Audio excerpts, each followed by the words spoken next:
नमस्कार सम्पूर्ण दाजुभाइ दिदीबहिनीहरू जो नेपाल बाहिर बसेर पनि नेपाललाई माया गर्ने दाजुभाइ दिदीबहिनीहरू हरेक सुख दुःखमा नेपालको सुख दुःखमा दुखी र सुखी हुने व्यक्तिहरू हरेक मान्छे स्वस्थ हुनुपर्छ भन्ने मलाई लाग्छ। यो एम्बेसीको कार्यक्रममा जुन अवसर प्राप्त भयो यसलाई म सम्पूर्ण परिवारलाई धन्यवाद दिन्छु, विशेष गरी श्री मोहनजीलाई धन्यवाद दिन चाहन्छु। र हरेक मान्छे स्वस्थ हुन चाहन्छन्, आनन्दित हुन चाहन्छन्। हरेक मान्छे खोजिरहेको छ, कहिले ध्यानमा जान्छ, कहिले योगमा जान्छ, कहिले विभिन्न प्रकारले जान्छ। हामी के बुझ्दैनौँ भने मृगले नबुझेको जस्तै मृगले आफ्नो नाभिमा कस्तुरी छ भनेर कस्तुरी कहाँबाट आयो, बास्ना चाहिँ आयो, तर कस्तुरी उसैसँग थियो, तर ऊ बाहिर खोजी खोजी हिँडिरह्यो। त्यस कारणले हामीभित्र सबै कुरा छ। मैले आज हजुरहरूलाई के भन्छ, म एउटा एलोपेथिक डाक्टर, म डाक्टर भएर पनि के भन्छु भने डाक्टरकै नजानु परोस्, उपचार गराउनु नपरोस् होइन भन्ने कुराको अवधारणा राख्छु। त्यसै अन्तर्गत हामीले आज जुन कुराकानीको मेरो विषय छ, म वास्तवमा म्याक्सिलोफेसियल सर्जन, म दाँतको डाक्टर, डेन्टल सर्जन र म्याक्सिलोफेसियल सर्जन भनेको चाहिँ मुख लगायत वरिपरिका अनुहारको स्ट्रक्चर हेर्ने डाक्टर। त्यस कारणले मैले हजुरलाई के जानकारी गराउँछु भने आखिर हामी स्वस्थ कसरी हुन सक्छौँ, स्वस्थ हुनलाई हामीले के गर्नुपर्दछ, हरेक मान्छेको जिज्ञासा हुन्छ। हामी डाक्टर कहाँ जान्छौँ, डाक्टरले भन्छन्, मुटुको डाक्टरमा गयो एउटा कुरा भन्छ, पेटको डाक्टरमा गयो एउटा कुरा भन्छ। हरेकमा डाक्टरले डिफ्रेन्ट आइडियाजहरू दिनुहुन्छ, आफ्नो स्पेसिलिटीको दिनुहुन्छ। हजुरलाई लाग्ला म पनि दाँतको डाक्टर हुनाले यसको मुखैको कुरा गर्न लाग्यो भन्ने पनि लाग्यो होइन। हजुर यो कुरा के हो भने मुख के हो त, यो मुख स्वास्थ्य भने के हो। पहिले मुखको महत्त्वको विषयमा हजुरलाई भनौँ। जन्मिनुभन्दा अगाडि एउटा बच्चा नाभि आमासँग जोडिँदाखेरि नाभिले जोडेको हुन्छ भने जन्मिसकेपछि सबै कुराहरू मुख मात्रै हो। तपाईँले अहिले ब्लड प्रेसरको दबाई खानु भएको छैन, त नखाँदाखेरि तपाईँको शरीरले कन्ट्रोल गरिराखेको छ। तर त्यही चिज जब तपाईँले दबाई खानुहुन्छ त दबाई खाएर कन्ट्रोल गर्नुपर्ने हुन्छ। त्यस कारणले गर्दाखेरि तपाईँको अहिले शरीरले कन्ट्रोल गरिरहेछ भने यदि तपाईँले खाएको खानेकुरा आफै औषधि हो। त्यस कारणले गर्दा शरीर आफै औषधि हो, दबाईले त दबाउने मात्रै काम गर्छ। अब डायबिटिजको खानुभयो भने खाएको खाइ गर्नुपर्ने, प्रेसरको गर्यो भने खाएको खाइ गर्नुपर्ने। त्यस कारणले खानेकुरामा तपाईँले नियन्त्रण गर्नुभयो, यसमा तपाईँले कम्तीमा यसलाई चाहिँ याद गर्नुभयो। यो राम्रो जाने यो मुखलाई चाहिँ नराम्रो जाने यो मुखलाई राम्रो जाने बनाउनु भयो भनेदेखि तपाईँ मुख पनि स्वस्थ हुन्छ र शरीर पनि, अन्य रोगहरू पनि तपाईँलाई शरीर पनि स्वस्थ हुन्छ। अब दोस्रो कुरा भनेको नियमित रूपमा, अब कोरियामा बस्नु भएको छ, समय कस्तो छ, यदि तपाईँ काममा जानुहुन्छ भने पनि शरीरको सामान्य एक्सर्साइजहरू मैले तपाईँलाई भन्छु, योग अभ्यास। मलाई लाग्छ कोरियामा गएर सिमन बाबुले त्यो पनि सिकाउनु भयो होला। यदि सिकाउनु भएको छैन भने पनि कम्तीमा सबै अङ्गहरू चल्ने गरी शरीरलाई चलाइदिनुहोस् एकचोटि। अब काम त तपाईँहरू शारीरिक परिश्रम के गर्नुहुन्छ मलाई थाहा छैन, यदि परिश्रम गर्नुहुन्छ भने पनि सरस्वती तपाईँले शरीरका हरेक भाग पुग्ने गरी नभए मसाज गरेर हिर्काएर साना हिर्काउने, अरू प्र्याक्टिस गर्न सकिएन भने यसरी हातले हिर्काएर पनि हरेक भागहरूलाई आफ्नै पार्टले पनि तपाईँ एक्सर्साइज गर्न सक्नुहुन्छ भने कम्तीमा मैले त्यसलाई के भन्नुपर्छ, योग र एक्सर्साइज गरिदिनुहोस्, नियमित रूपमा गरिदिनुहोस्। तपाईँ यो नभन्नुहोस् कि मैले चाहिँ काम गर्छु भने, काम गरे पनि त्यो काम चाहिँ राम्रो भयो भने तपाईँको बोसले पनि तपाईँलाई पैसा बढाइदिन्छ। तपाईँको राम्रो भयो भने तपाईँलाई चाहिँ के छ भने तपाईँलाई अझै सुविधा दिएर अझ राम्रो गरिराख्छ। यो अर्थले नजाओस् भन्ने सोच्छ। त्यस कारणले गर्दाखेरि बिहान फ्रेस भएर योग अभ्यास एक्सर्साइज गर्नुहोस् र खानेकुरालाई नियन्त्रण गर्नु र त्यसको कुरा बोल्ने कुरा। अब यो साइकोलोजिकल पार्ट छ। मलाई लाग्छ बाहिर बस्नु भएको छ, परिवारभन्दा बाहिर बस्नु भएको छ। अब समस्या के छ त भन्दा हरेक दिन श्रीमतीको याद आउँछ, छोराछोरीको याद आउँछ, आमा बाको याद आउँछ। अब बाध्यताले हामी गएको हो नि त, हामी खुसीले रहने त गएको होइन। तर यी समस्याहरू कस्ता छन् त भन्दाखेरि यो समस्याहरू त्यसले के गरिरहेछ त भन्दाखेरि हाम्रो खानपिन र एक्सर्साइज छैन, खानपिन पनि उस्तै छ। हामीले खानाका 3 भाग हुन्छन् भन्छ क्या, राजसी, तामसी र सात्विक। र अब तपाईँले के छ भने हामीले खाँदाखेरि तामसी र राजसी दुईटा खाना खान्छ। अब दुईटा खाना खाँदाखेरि त तहेस त आउँछ नि, तनाव त आउँछ नि, दुःख आउँछ नि, अप्ठ्यारो आउँछ नि, किनभने हरेक चिजहरू बिग्रेको मात्रै अनुभूति हुन्छ। त्यस कारणले साइकोलोजिकल प्रब्लम भावनाले मलाई लाग्छ आत्महत्या गर्ने मतलब के छ भने आफैलाई हत्या गर्न खोज्ने अथवा मरुमरु लाग्ने, जीवन जिउन मन नलाग्ने विभिन्न प्रकारका चिजहरू आउँछ। त्यसैले मैले भन्छु दुई तीनवटा कुरा सुधार, मिठो बोल्न सुरु गर्नु। यदि मानसिक समस्या आएको छ भने मिठो बोल्न लाग्यो। मानसिक समस्या तपाईँले टेस्ट गर्नु, बार बार रिस उठिरहन्छ, आफैले चेक गर्ने डाक्टरले देखायो ठिक छ भन्छ, अब एक्सरे गर्यो ठिक छ भन्छ, पेटको अल्ट्रासाउन्ड गर्नुभयो ठिक छ भन्छ, रगत टेस्ट गर्यो जम्मै कुरा ठिक छ, तर मनै अशान्त छ, दुःख भइराख्या जस्तो अनुभूति हुन्छ, डाक्टर केही छैन भन्छ, मलाई चाहिँ केही भएको जस्तो लाग्छ होइन। अब समस्या छ भने के बुझ्नु पर्यो भने मलाई कहीँ मनोरोगले ग्रस्त पार्यो कि मलाई मानसिक रूपमा अप्ठ्यारो पार्यो कि।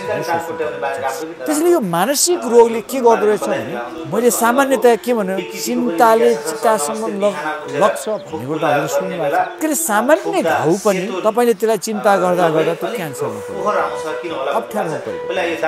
त्यस कारणले मैले के भन्छु भने यो बोल्ने कुरा यदि बोलीमा मात्रै तपाईँले सुधार गर्नु र आजै तपाईँलाई म सबैलाई अनुरोध पनि गर्छु, कोरिया बस्नुभएको छ श्रीमतीलाई प्रशंसा गरेर फोन गरिदिनुहोस्, बाआमालाई एकछिन प्रशंसा गरेर फोन गरिदिनुहोस्, बालाई प्रशंसा गरेर फोन गरिदिनुहोस् मिठो गरी, बा मैले त तिम्रो योगदानलाई मैले कहिले सम्झिनँ, हजुरको योगदान आमालाई पनि एकछिन भनिदिनुहोस्, तपाईँको योगदान तपाईँले मलाई गर्नुभएको चिजहरू मैले कहिले कदर गर्न सकिनँ। श्रीमतीलाई पनि भन्नुहोस् मैले तिम्रो कदर कहिले गर्न सकिनँ, हुन त मैले पारिवारिक कुराहरू टारेँ होला तर कदर गर्न सकिनँ भनेर क्षमा मागेर मिठो बोल्ने। आज कहीँ भनौँ न आज बुढालाई के भएछ हौ जाडैको खाएर आएछन् भन्ने सोच अझ त्यो उन्छक्क पर्ने हिसाबमा तपाईँ आज सुरुवात गर्नुहोस्। तपाईँको मानसिक रूपमा र हरेक तपाईँसँग बस्ने साथीहरूसँग त्यसैले साथीहरूलाई पनि मिठो गरी बोल्न सिक्नुहोस्, मिठासपूर्ण भावले हरेकलाई सहयोगी भावले हेर्नुहोस्। र मैले भन्ने गर्दछु मिठो बोल्नुभयो, राम्रो बोल्नु भने झन्डै 95% समस्याहरू समाधान हुन्छन् भने त्यही कुरा तपाईँले भन्नुभयो एउटा मान्छेले नजानेर खुट्टा लाग्यो तेरो आँखा फुट्यो थियो भन्ने झगडा, तर त्यही ठाउँमा राम्रोसँग याद भएन भाषालाई प्रयोग गर्नुभयो भने तपाईँको त्यसमा मित्रता हुन्छ। कारण यो सबै कुराहरू तपाईँको मुखमा, त्यसले एउटा मान्छेको सामान्य बोलीले पनि त्यसलाई साइकोलोजिकल प्रब्लम डेभलप भएको हुन्छ। तपाईँ एउटा कुरो चाहनुहुन्छ घरमा फोन गरेर तनावको कुरा गरिदिनुहुन्छ अथवा तनाव हुने अवस्था क्रिएट गरिदिनुहुन्छ, त्यसले तपाईँलाई पनि अशान्त गराउँछ, परिवारलाई पनि अशान्त गराउँदछ। यो अभ्यासलाई आजैदेखि सुरु गर्नुहोस्। यसले के गर्दछ त भन्दाखेरि मुख पनि स्वस्थ हुन्छ। फेरि कतिले यो दाँतको डाक्टरले यत्र साइकोलोजिकल कुरा गरेछ के असर गर्छ त भने दाँत ध्वस्त पार्ने 25-30 वर्षको दाँत मान्छेको दाँत हल्लिने समस्या, तनावको समस्या, जोइन्ट दुखेर यता पनि दुख्ने समस्या भनेको चाहिँ व्यापक रूपमा मुखमा पनि समस्या आउँछन्, शरीरमा पनि समस्या आउँछ। र जुन रोग छ त्यो रोग विषाक्तु हुने रहेछ भने पनि सामान्यबाट असामान्यतिर धकिलिन्छ, लाख पैसा पनि खर्च हुन्छ तर विषाक्त पनि हुँदैन।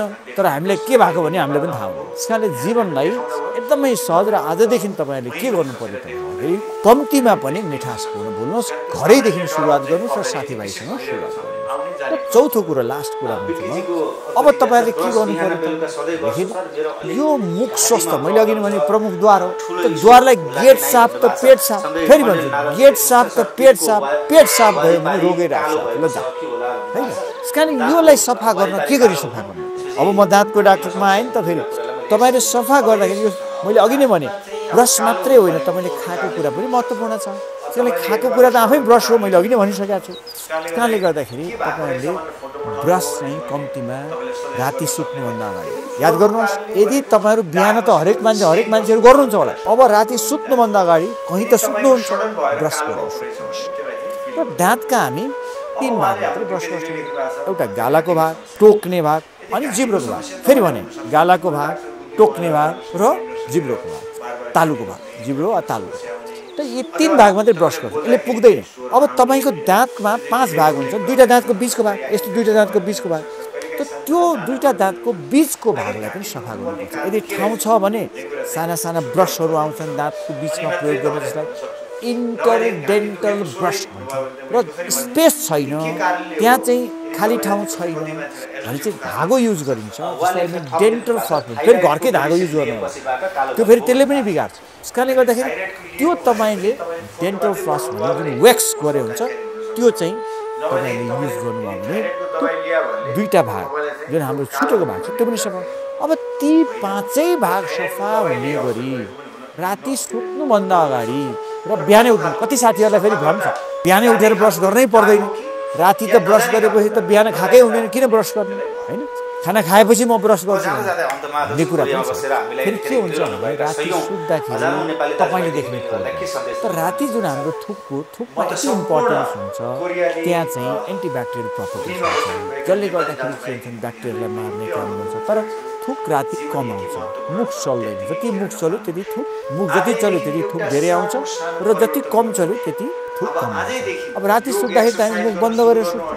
थुकको मात्रा कम आउँछ यसले सफा गर्ने ब्याक्टेरियालाई मार्नलाई त थुकको मात्रा हुँदैन जसले गर्दाखेरि ब्याक्टेरियाहरू चाहिँ त्यहाँ ग्रो अप हुन्छ जसले गर्दाखेरि के हुन्छ बिहान उठ्नुभयो भने यदि नर्मल मान्छेको छ राति ब्रस गरेर सुतेको छ बिहान मुख गर्ने त्यही भएर त्यसलाई बिहान उठेर कम्तीमा पनि बिहान उठेर ब्रस गरिदिनुहोस् दिउँसो चाहिँ कम्तीमा खाना खाएपछि मैले अघि नै भने खाना आफै ब्रस हो तपाईँले जति प्राकृतिक खानुहुन्छ हाम्रो दाल भात तरकारी यो खानुभयो भने पनि अड्केको मात्रै निकाल्दा पुग्छ त्यसले चाहिँ जुन चिज टाँसिँदैन जुन चिज रिफाइन हुँदैन जुन चाहिँ मसिना हुँदैन यस्ता कुरा खानुभयो भने तपाईँलाई चाहिँ नर्मल्ली खाना खाएपछि अड्केको मात्रै निकाल्दा हुन्छ त्यस कारण म हजुरलाई के अनुरोध गरेँ भने यी चार चिज याद गर्नुहोस् र कम्तीमा पनि मैले भन्ने गरेको छु मुख स्वस्थ भयो भने शरीर आफै स्वस्थ हुन्छ मुख स्वस्थको हेरचाह र नियन्त्रण गऱ्यो भने 90% लाग्दैन त्यसैले क्यान्सर किन हुन्छ मुटुको रोग किन लाग्छ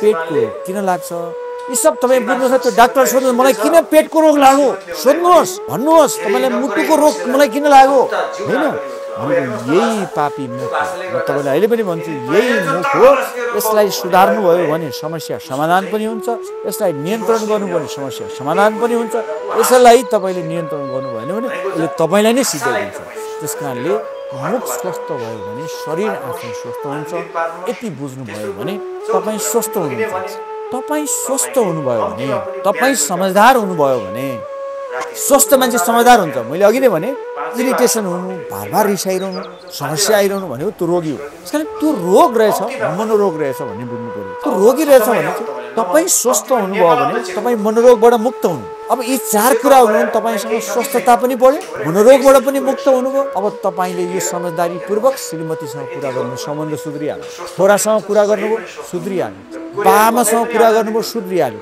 अब मैले के भन्छ एकजना समझदार भयो भने घर जस्तै हुन्छ नि दुईजना समझदार तपाईँको श्रीमती पनि समझदार बन्नुभयो तपाईँको कुराले समझदारी आउनुभयो भने के हुने भयो त घर मन्दिर जस्तो हुने यदि तपाईँका छोराछोरी पनि परिवारका अन्य सदस्यहरू पनि बाबामा पनि उहाँहरू पनि समझदार भइदिनु भयो त्यो अवस्थाबाट मुक्त हुनुभयो र त्यो अवस्था उहाँले चाहिँ खुसी हुने अवस्था क्रिएट गर्नुभयो भने यी चार चिज अपनाउन थाल्नुभयो भने तपाईँको समझदारीभित्र बस्नुभयो भने अब त्यो समझदारीले के गर्ने हो भने त घरैलाई एउटा स्वर्ग जस्तो बनाउनु त्यसैले मैले साथीहरू तपाईँ आज बाहिर बसिरहनु भएको छ विदेशमा बसिरहनु भएको छ मैले यो सामान्य कुरा मैले फेरि पनि भन्न चाहन्छु हजुरहरू स्वस्थ हुनुभयो आनन्दित हुनुभयो भने सबैजना मान्छेहरू तपाईँको परिवार स्वस्थ हुन्छ परिवार स्वस्थ भयो भने छिमेकीहरू आनन्दित र स्वस्थ हुन थाल्दछन् त्यसले गर्दा तपाईँको सबै सोसाइटी नै तपाईँको स्वस्थतामा परिवर्तन हुन्छ एउटा वातावरण नै भिन्नै हुन्छ र तपाईँलाई पनि आनन्द लाग्छ भन्ने मलाई लाग्छ धन्यवाद